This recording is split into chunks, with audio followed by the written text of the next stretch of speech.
यूहन्ना का सुसमाचार अध्याय 20 वचन 24 से लेकर 29 तक मैं पढ़ रही हूँ, ध्यान देकर सुनो।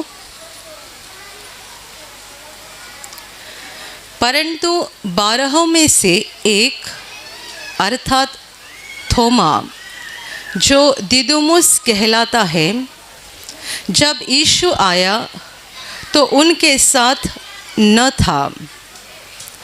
जब अन्य चेले उससे कहने लगे, हमने प्रभु को देखा है, तब उसने उनसे कहा, जब तक मैं उसके हाथों में कीलों के छेद न देख लूं और कीलों के छेदों में अपनी उंगली न डाल लूं और उसके पंजर में अपना हाथ न डाल लूं, तब तक मैं विश्वास नहीं करूंगा। 8 दिन के बाद उसके चेले फिर घर के भीतर थे और थोमा उनके साथ था और द्वार बंद थे। तब यीशु आया और उनके बीच में खड़े होकर कहा, तुम्हें शांति मिले। तब उसने थोमा से कहा, अपनी उंगली यहाँ लाकर मेरे हाथों को देख और अपना हाथ लाकर मेरे पंजर में डाल और अविश्वासी नहीं परंतु विश्वासी हो। यह सुन थोमा ने उत्तर दिया, हे मेरे प्रभु, हे मेरे परमेश्वर।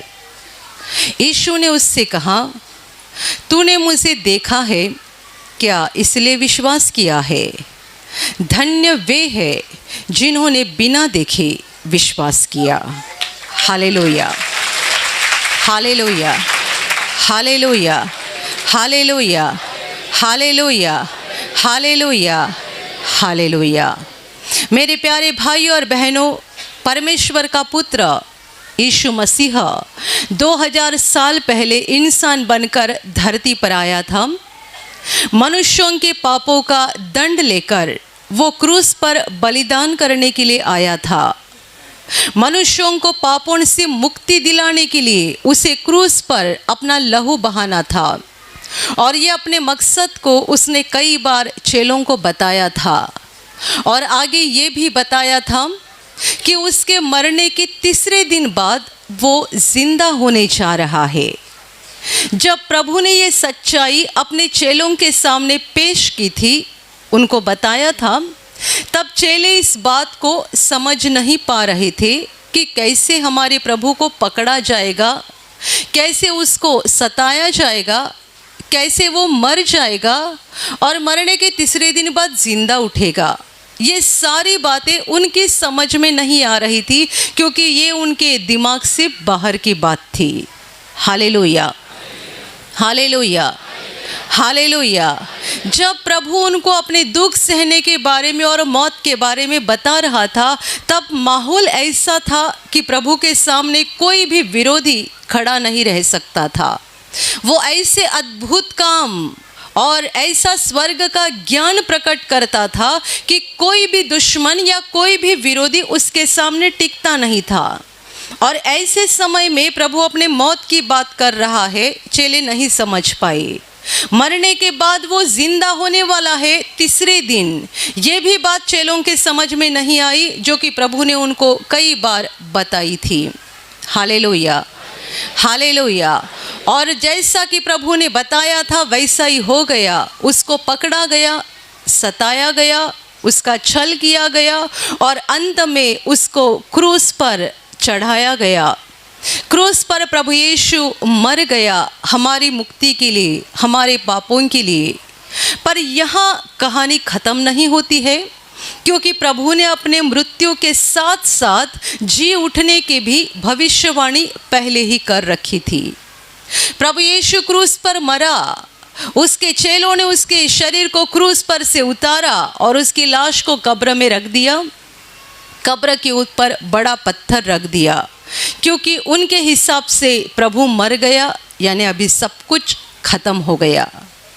और उसके मर जाने के कारण चेले इतने डर गए थे कि बाइबल में लिखा है कि वे घर के अंदर ही अपने आप को बंद करके रखते थे प्रभु के 12 चेले थे, उनमें से एक चेला प्रभु को छोड़कर गया, 11 चेले बचे थे और बाकी भी उस पर विश्वास करने वाले और उस पर प्रेम करने वाले कुछ लोग थे, कई सारी औरतें थी और ये सब अपने आप को घर में बंद रखते थे क्योंकि उन्हें इस बात का हमेशा डर लगता था कि जैसा कि इन यहूदी लोगों ने हमारे प्रभु के साथ किया है, शायद वे हमारे साथ भी वैसा ही करेंगे और हमको भी मार डालेंगे।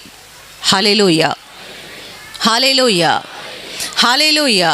क्योंकि प्रभु ने की हुई भविष्यवाणी उनकी समझ में ठीक से आई नहीं थी।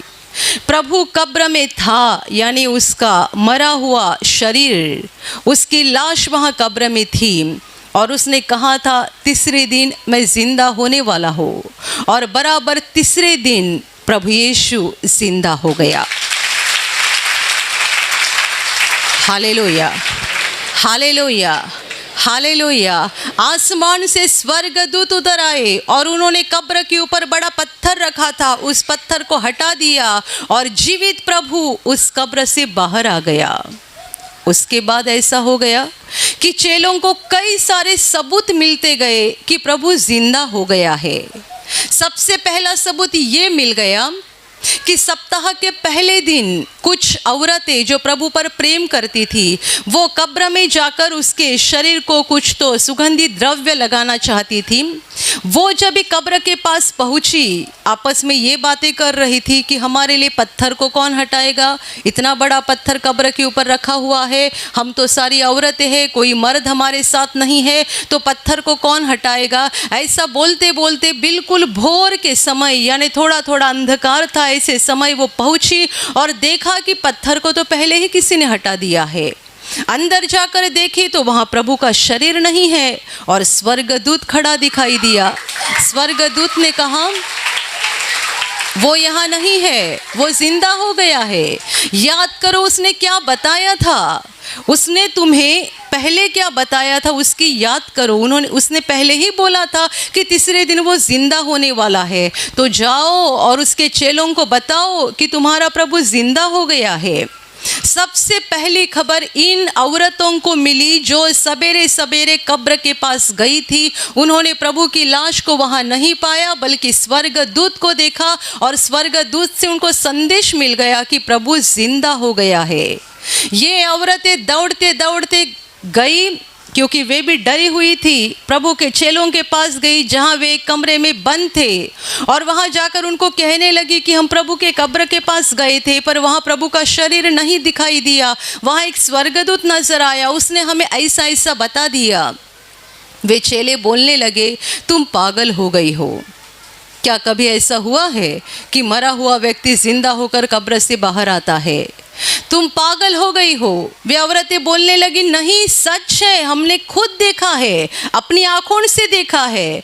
तब चेले दौड़ते दौड़ते गए कब्र में देखने के लिए। बाइबल कहते हैं वहां उनको प्रभु की लाश नहीं दिखाई दी, खाली कब्र उन्होंने देखा और उनकी समझ में नहीं आया क्या हुआ रहेगा।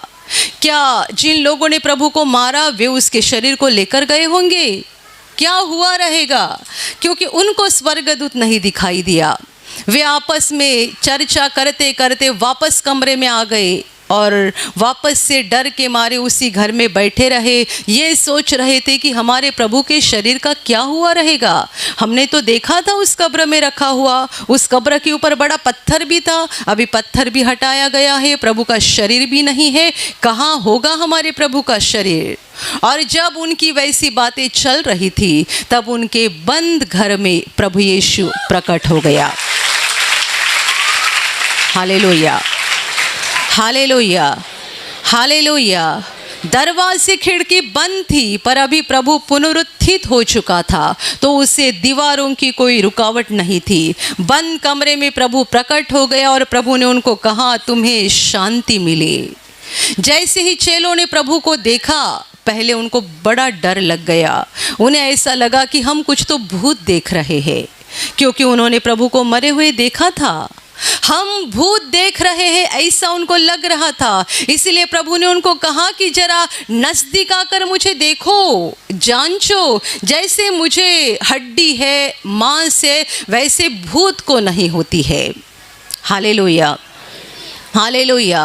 और प्रभु ने चेलों के साथ बहुत बातें की, चेलों को पूरा यकीन हो गया और उनको बड़ी खुशी हो गई कि सचमुच हमारा प्रभु जिंदा हो गया है।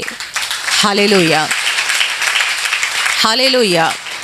पर आगे जाकर ऐसा हुआ कि ये सब जब हो रहा था, यानी प्रभु उनके बीच में प्रकट हुआ था, प्रभु ने उनको इस बात का यकीन दिलाया कि मैं कोई भूत नहीं हूँ, कोई दुष्ट आत्मा नहीं हूँ, बल्कि मैं सचमुच जीवित हो गया हूँ। और चेलों को भरोसा भी हो गया। चेलों ने भी बहुत सारी बातें की, उनसे प्रभु से बहुत सारी बातें सुनी। ये सारे समय में उनमें एक चेला मौजूद नहीं था जिसका नाम लिखा गया है थोमा। प्रभु के 10 चेले थे, 11 में से एक वहाँ पर नहीं था। जब वो वहाँ पर पहुँच गया तब प्रभु था नहीं, और बाकी 10 चेलों ने थोमा को कहा, हमने प्रभु को देखा, हमारा प्रभु सचमुच जिंदा हो गया, वो यहाँ आया था, उसने हमसे बात की है, हमने प्रभु को देखा है। जब 10 चेले उस थोमा को, एक चेले को बता रहे हैं कि हमने प्रभु को देख लिया है, बाइबल कहती है वो मानने के लिए तैयार ही नहीं था।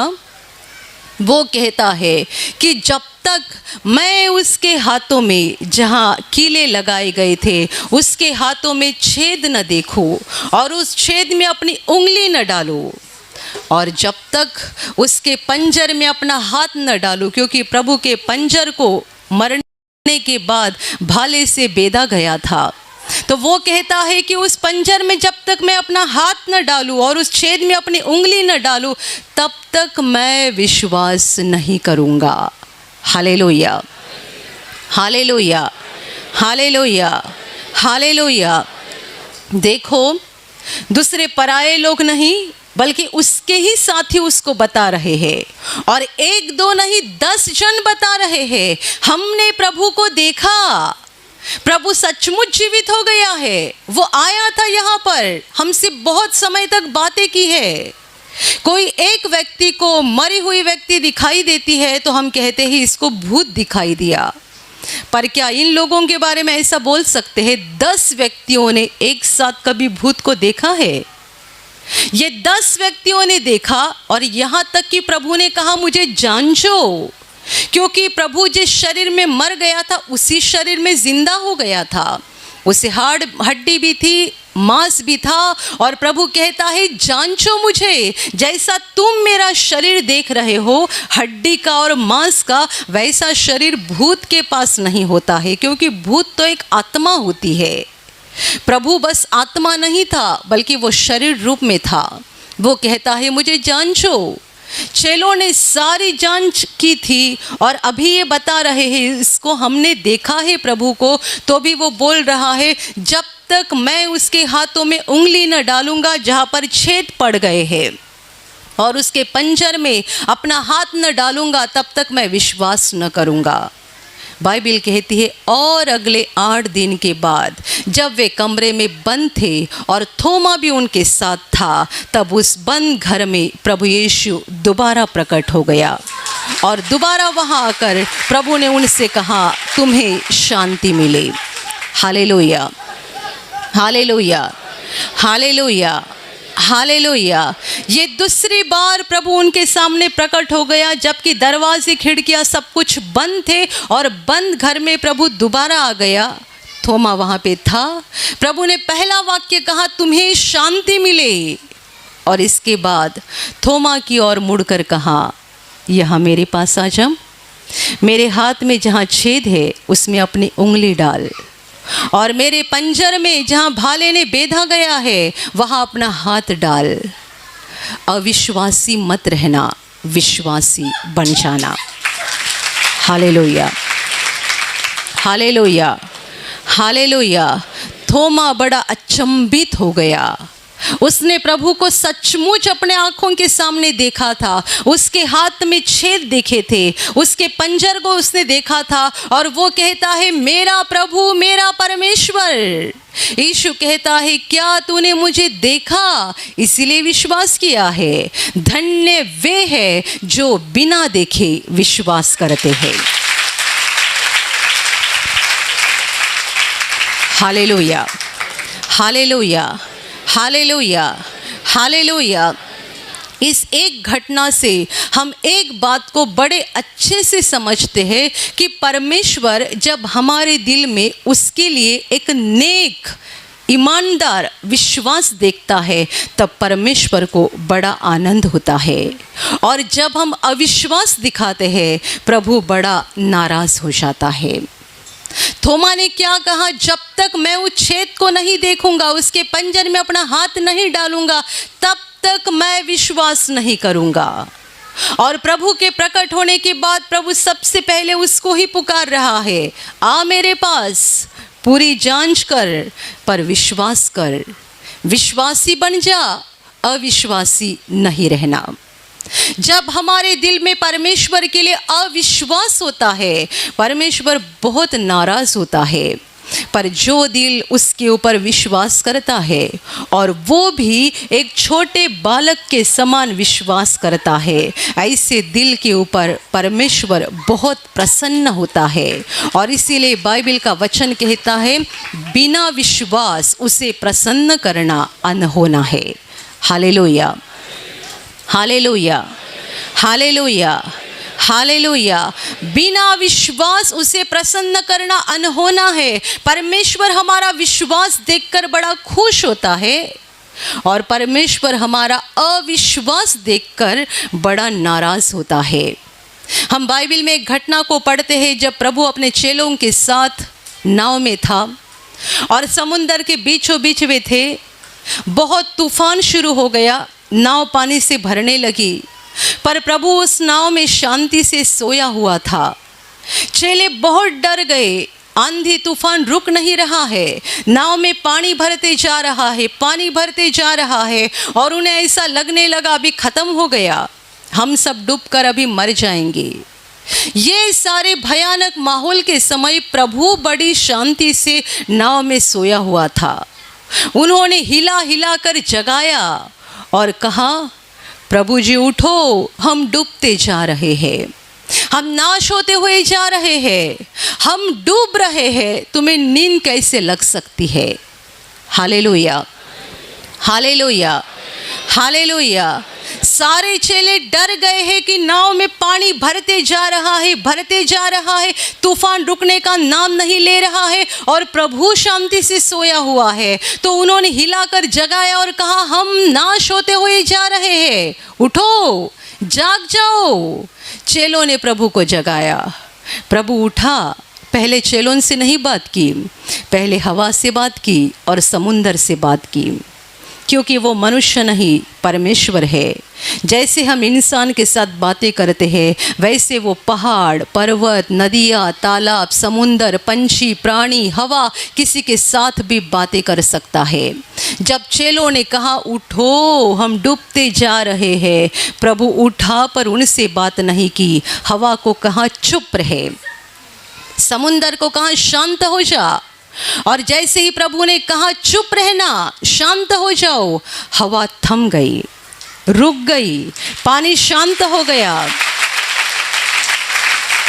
सब कुछ एकदम शांत हो गया।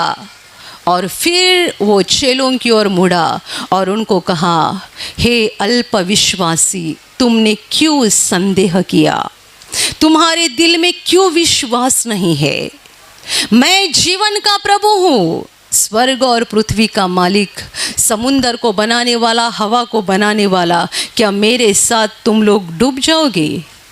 यदि मैं इस नाव में हूँ तो ये नाव डूबेगी कैसे? समुंदर को बनाने वाला सृष्टिकर्ता उस नाव में मौजूद है और चेले बता रहे हैं, प्रभु जी उठो, हम डूबते जा रहे हैं। उनके अविश्वास को देखकर प्रभु नाराज हो गया और प्रभु कहता है, तुमने क्यों संदेह किया? क्यों तुम्हारे दिल में विश्वास नहीं है? क्यों तुम्हें ऐसा मालूम नहीं पड़ा? क्यों तुमने नहीं जाना कि ये समुंदर का सृष्टिकर्ता हमारे पास है तो हमें कुछ नहीं हो सकता है। हालेलुया।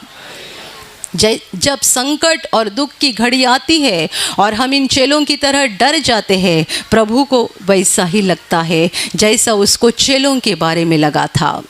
परमेश्वर हमारे दिल में अविश्वास को नहीं देखना चाहता है बल्कि विश्वास को देखना चाहता है।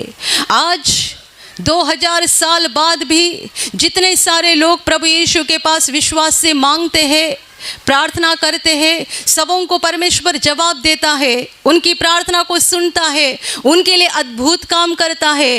एक तरफ से जब ये चल रहा है कि परमेश्वर पर विश्वास करने वाले, प्रभु यीशु को पुकारने वाले लोग अपने जीवन में बड़े आशीषों का और बड़े अद्भुत कामों का अनुभव कर रहे हैं, ऐसे समय में दूसरे तरफ से लोग चिल्ला रहे हैं, परमेश्वर कहाँ है, चमत्कार कहाँ होते हैं और प्रार्थना करने से क्या हो सकता है।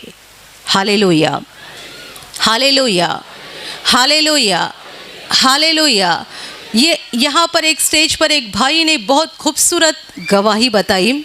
ऐसी गवाही है कि वो एक कंपनी में काम करते हैं और जिस मशीन पे वो काम करते हैं, कुछ तो कपड़े का डिज़ाइन बनाने की वो मशीन है, उस मशीन पे वे काम करते हैं। अचानक वो मशीन बिगड़ गई। ये भाई बताते हैं कि 4 मैकेनिक ने उस मशीन को रिपेयर करने की कोशिश की। 3 बाहर के मैकेनिक और एक फैक्ट्री का खुद का मालिक जो खुद मैकेनिक है, उसने भी कोशिश की। परेशान हो गए, मशीन चल ही नहीं रही थी। जो भी कुछ बिगाड़ उसके अंदर हो गया था वो ठीक ही नहीं हो रहा था। दोपहर का समय हो गया, सब खाने के लिए निकल गए। ये भाई बड़े परेशान थे। 4 मैकेनिक ने देखा मेरी मशीन ठीक नहीं हो रही है, अब करूँ क्या। जब वे भी खाना खाने गए थे, अचानक उनके मन में आ गया मुझे प्रार्थना करनी चाहिए। वे लौटे, वे बोले कि वहाँ मैं ठीक से प्रार्थना तो नहीं कर पाया, पर मैंने मशीन के ऊपर हाथ रख के 3-4 बार बोला, धन्यवाद प्रभु, धन्यवाद प्रभु, धन्यवाद प्रभु। बस इतना ही बोला और मशीन चलने लगी।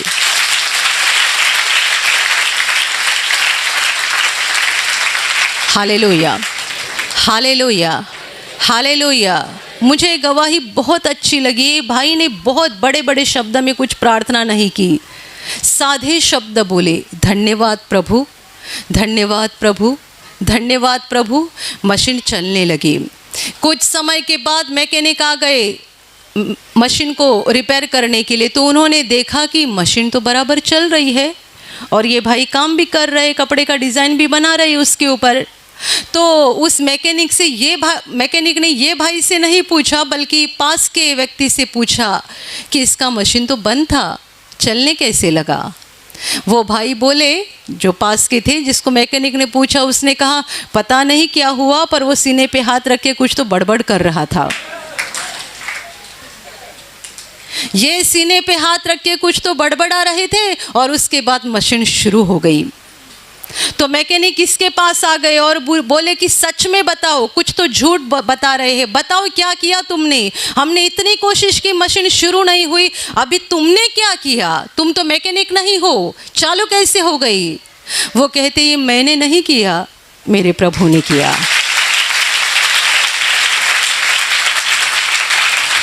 Hallelujah, hallelujah. एक तरफ से दुनिया कहती है कहाँ है परमेश्वर, प्रार्थना करने से होता है क्या, और दूसरी तरफ से लोग जो परमेश्वर पर विश्वास करते हैं वो अनुभव कर रहे हैं, बस हम धन्यवाद प्रभु बोलते हैं और प्रभु दौड़ के आता है, हमारी मदद करता है, संकट को निकाल देता है, बीमारी को निकाल देता है, यहाँ तक कि केवल शरीर को नहीं बल्कि मशीन को भी रिपेयर कर देता है। Hallelujah, hallelujah, hallelujah, hallelujah, hallelujah. ये क्या चल रहा है कि उस भाई ने बस मशीन के ऊपर एक हाथ सीने पर रखा होगा, एक हाथ मशीन के ऊपर रखा होगा, पास वाला देख रहा है, वो उसने सोचा है कुछ तो बड़बड़ा रहा है, पर ये बड़बड़ खत्म होने के बाद उसकी मशीन चलने लगी। Hallelujah, hallelujah, hallelujah. परमेश्वर क्या चाहता है, विश्वास, और जहाँ विश्वास है वहाँ वो तुरंत आकर मदद करता है, प्रार्थना सुनता है, जवाब देता है। वो विश्वास से खुश होता है, विश्वास से प्रसन्न होता है। जिनके दिल में परमेश्वर के लिए विश्वास होता है, उनके ऊपर परमेश्वर एक आशीष नहीं, दो आशीष नहीं, बल्कि आशीषों की बारिश करता है। Hallelujah, hallelujah. अभी ये गवाही मैंने आपको बताई, आप में से 99% लोगों ने विश्वास किया, 1% व्यक्ति कहीं तो होंगे। क्या ये सच होगा? सबूत। थोमा ने क्या कहा? सबूत। जब तक मैं उसके हाथों में जहाँ छेद था अपनी उंगली न डालूं और उसके पंजर में हाथ न डालूं, मैं विश्वास नहीं करूँगा। इसलिए कुछ लोग बीमारी की गवाही देने के लिए आते हैं, रिपोर्ट को लेकर आते हैं। हम भी उनको मना नहीं करते, रिपोर्ट लाओ, क्योंकि 99% लोग जो यहाँ प्रार्थना में आते हैं विश्वास करते हैं, पर 1% लोगों का कहना होता है। क्या सबूत है कि इसको बीमारी थी? क्या सबूत है कि इसको ऐसी भयानक बीमारी हो गई थी? और क्या सबूत है कि ये सचमुच ठीक हो गए हैं? तो हम लोगों को कहते हैं पहले की रिपोर्ट लेकर आओ और बाद की भी रिपोर्ट लेकर आओ। ये परमेश्वर का काम है, परमेश्वर का काम। साधारण बात नहीं है, बड़ी असाधारण बात है।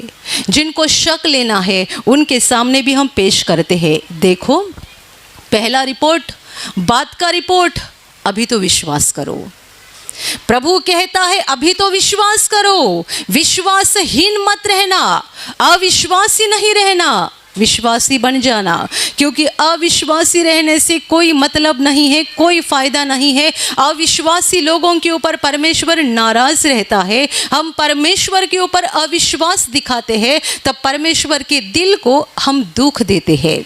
Hallelujah, hallelujah. हम मिट्टी से बनाए गए इंसान हैं, तो भी हमें ऐसा लगता है कि किसी ने हमारे ऊपर शक नहीं लेना चाहिए। लगता है ना?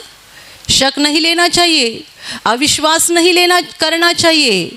यदि कोई हमसे ऐसी बातें करता है कि जिससे ऐसा लगता है उसको मेरे ऊपर शक है, तो कितना बड़ा गुस्सा आता है। जैसा कि मैं कहती हूँ, एक पति यदि औरत को पूछते हैं मैंने तुझे 500 रुपये दिया था, हिसाब दे कहाँ कहाँ खर्चा किया, तो खर्चा बताने के पहले औरत का जवाब रहता है इतना ही विश्वास है मेरे ऊपर, इतना ही विश्वास है। क्या तुम्हें मेरे ऊपर विश्वास नहीं है कि मैंने पूरा की पूरा 500 रुपया सही काम में इस्तेमाल किया होगा? एक पति अपनी औरत को पैसे का हिसाब पूछता है, तब पत्नी को गुस्सा आता है। वो नाराज इस बात के लिए होती है कि पति ने मेरे ऊपर अविश्वास दिखाया। Hallelujah, hallelujah. हम मिट्टी से बनाए गए लोग हैं। आज हम बड़ी बड़ी बातें करते हैं, कल हम बिस्तर पे लेट जाते हैं, दूसरों के सहारे बिना चल नहीं सकते हैं, ऐसी हालत होती है। एक दिन हम कड़क रहते हैं, कुछ सालों के बाद ऐसे नरम हो जाते हैं कि दूसरों का सहारा लेकर चलना पड़ता है। हर मनुष्य के साथ वही होता है, क्योंकि हम मिट्टी से बनाए गए लोग हैं। तो भी इतना अहंकार, ऐसा दिल रहता है कि कोई हमारे ऊपर अविश्वास ना दिखाए, कोई हम पर शक ना दिखाए। और जहाँ परमेश्वर का सवाल आता है, दुनिया कहती है कहाँ है परमेश्वर, कहाँ होते हैं चमत्कार, प्रार्थना करने से क्या होता है, प्रार्थना करने से परमेश्वर क्या देगा, वो क्या करेगा। Hallelujah, hallelujah, hallelujah. यहाँ कितने सारे लोग गवाही देते हैं कि परमेश्वर उनके लिए बड़े बड़े अद्भुत काम करता है। यहाँ तक कि लोगों के दिल को बदलने का काम परमेश्वर कर रहा है। दिल को बदलने का काम एक कठिन काम है, पर परमेश्वर कर रहा है, क्योंकि उसके लिए असंभव या अनहोनी बात कुछ भी नहीं है। Hallelujah, hallelujah, hallelujah, hallelujah. थोमा को चेलों ने बताया तो भी उसने विश्वास नहीं किया। प्रभु खुद प्रकट हो गया, प्रभु ने सारे सबूत दिए और कहा कि अविश्वासी नहीं रहना, विश्वासी बन जाना।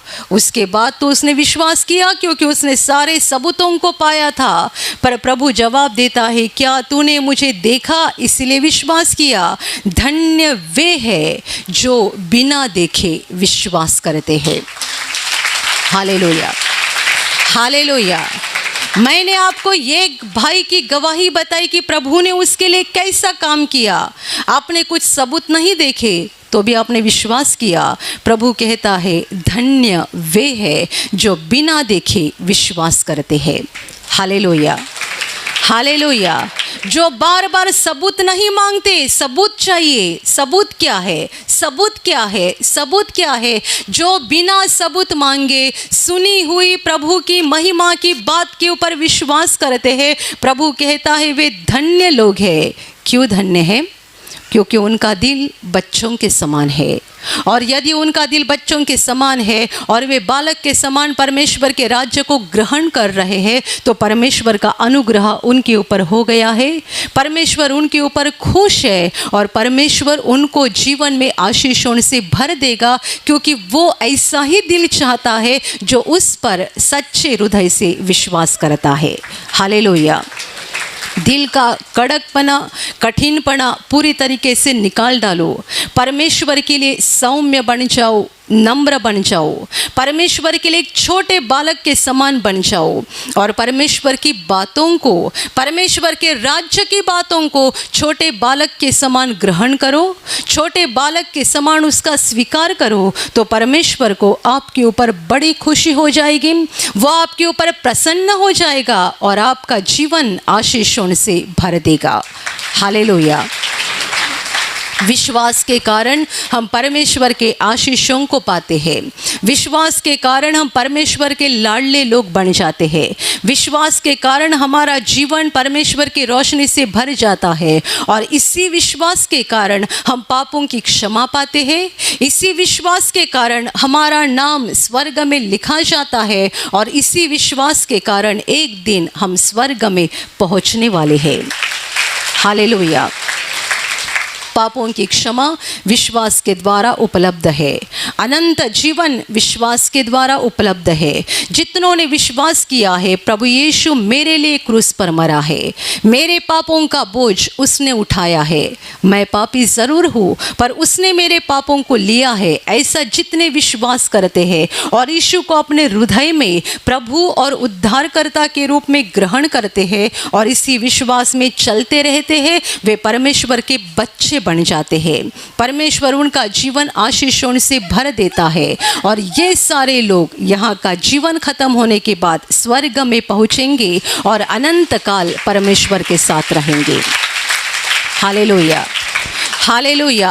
अविश्वास निकाल दो, शक निकाल दो। छोटे बालक के समान परमेश्वर के राज्य को ग्रहण करो, परमेश्वर के वचनों को और परमेश्वर के बातों को ग्रहण करो ताकि आप परमेश्वर के बच्चे बन जाओगे। धरती का आपका जीवन आशीषों से भर जाएगा और ये जीवन खत्म होने के बाद अनंत जीवन में आपका प्रवेश हो जाएगा। Hallelujah, hallelujah, hallelujah, hallelujah. और अभी मैं आपके लिए प्रार्थना करने जा रही हूँ। आपके शरीर के जिस भाग पर बीमारी है पूरे विश्वास के साथ वहाँ पर हाथ रखो और यदि वहाँ हाथ नहीं रख सकते हैं तो अपने सीने पे हाथ रखो। पूरा विश्वास करो कि प्रभु यीशु अभी आपको छूकर ठीक करेगा। प्रभु यीशु अभी आपको छूकर आपके जीवन में अद्भुत काम करेगा। आपके शरीर में से हर बीमारी प्रभु यीशु के पवित्र नाम से इसी क्षण निकल जाए। आपके जीवन का सारा दुख प्रभु यीशु के नाम से इसी क्षण निकल जाए। आपके जीवन में काम करने वाली सारी अंधकार की शक्ति प्रभु यीशु के नाम से आपके जीवन से निकल जाए। सारे शैतान के बंधन आपके जीवन से टूट जाए। हर दुष्टात्मा को प्रभु यीशु के नाम से मैं आज्ञा दे रही हूँ, इसी क्षण इन्हें छोड़कर निकल जाओ और वापस उनमें नहीं आना। आपका जीवन परमेश्वर के आशीषों से भर जाए। स्वर्ग की शांति और स्वर्ग की खुशी पवित्र आत्मा आपके दिल में भर दे। आमीन।